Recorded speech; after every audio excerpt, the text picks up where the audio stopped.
Hello guys, an ordinary product started disappearing from the shelves of the Russian supermarkets. What is more, supermarkets themselves started disappearing from the streets of the Russian cities. And all because the population cannot afford buying the product they could easily buy before the beginning of the special military operation.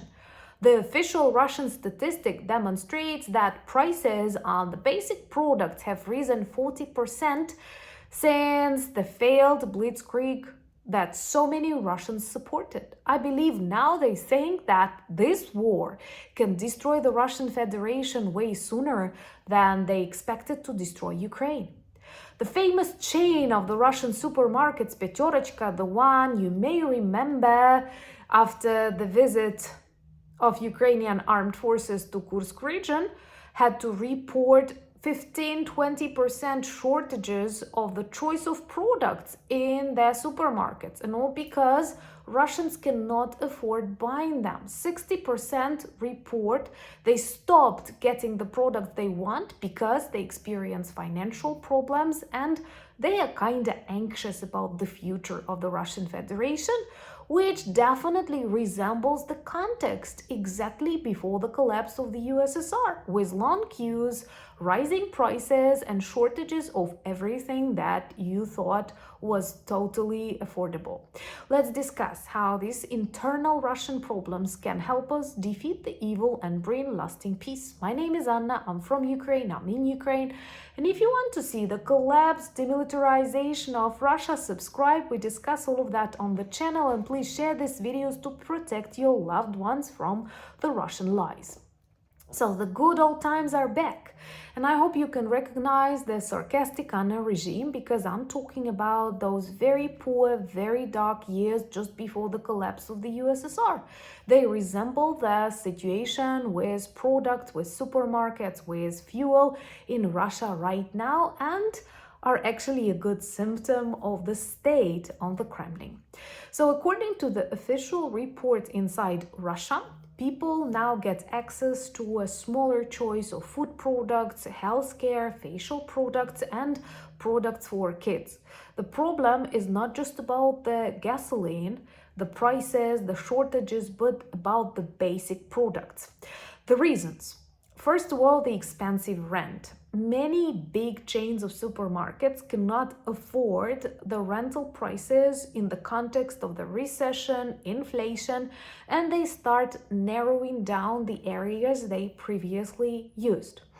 For example, Peterочка, that famous chain, had to shorten down the choice of products and also to make the territory of their shops, previously hypermarkets, supermarkets, way smaller than it was before the start of the special military operation. Definitely not a sign of the economic well-being of the Russian Federation. Second, another very important criteria is changing habits.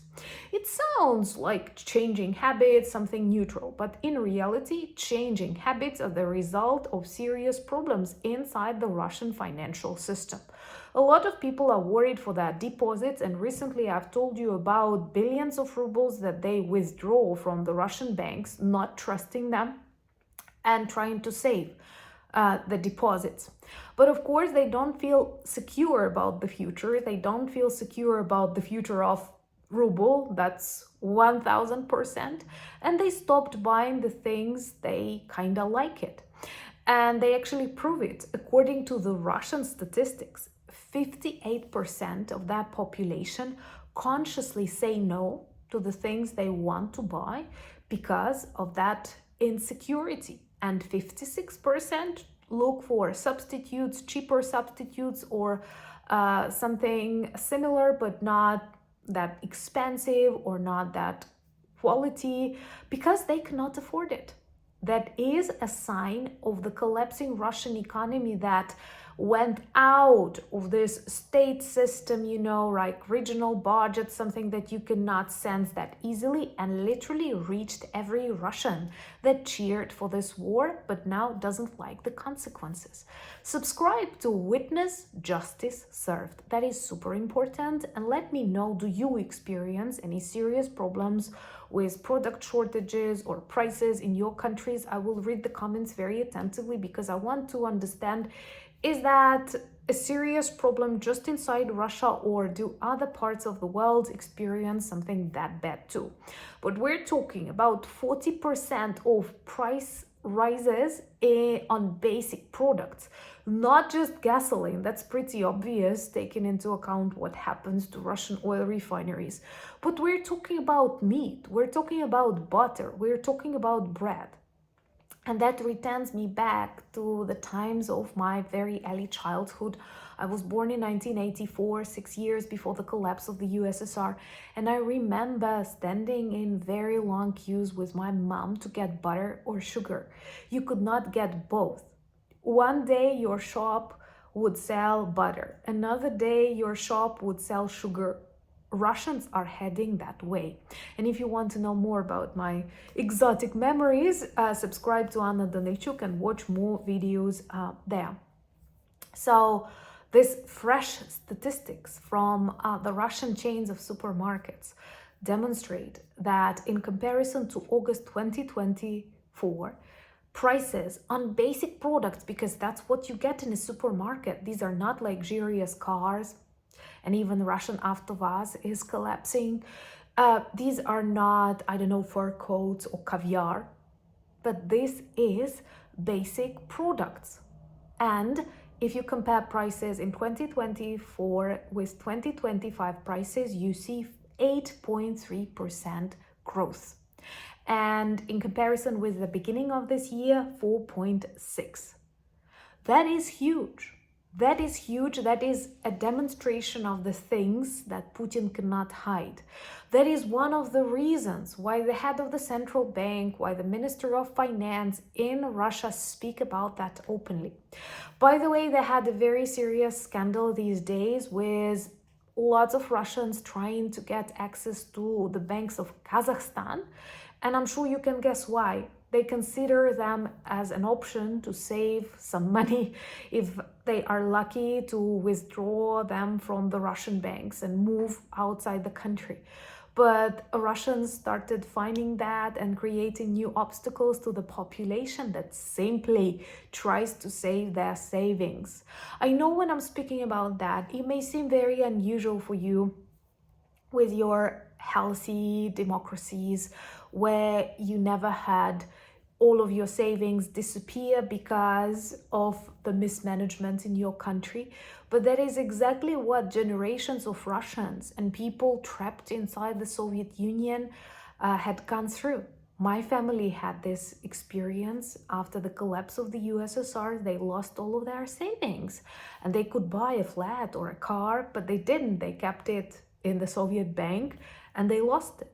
Something similar is approaching the Russian Federation.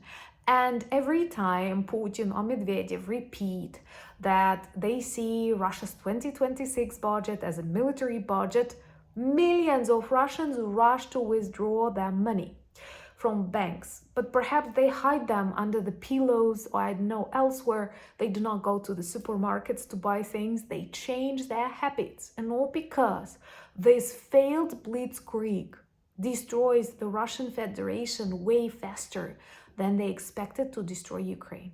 We are going through very difficult times, but I can guarantee you the Ukrainian people, the Ukrainian army, the Ukrainian attitude and morale is way stronger now than it was back in 2022. And I doubt that any Russian can say the same. Subscribe to witness their collapse together and justice served. That is super important, and I'm sure that no matter how far away from Ukraine you are, you understand this is true. This is the universal truth. Follow me on X, Instagram, Blue Sky, Threads, Discord. All the links in the description of this video, same as the link to our beautiful merch shop with lots of good items that turn you into ambassadors of Ukraine and help you remind the world about our fight and the need to defeat and demilitarize Russia, because that is the only working peace plan. And the more they escalate, the more they violate the airspace of NATO, the more you have to push for Ukraine in NATO. NATO needs Ukraine now more than Ukraine needs NATO. It's not my Ukrainian arrogance, it's my Ukrainian experience. Right now, there are two armies in the world that know how to fight with drones.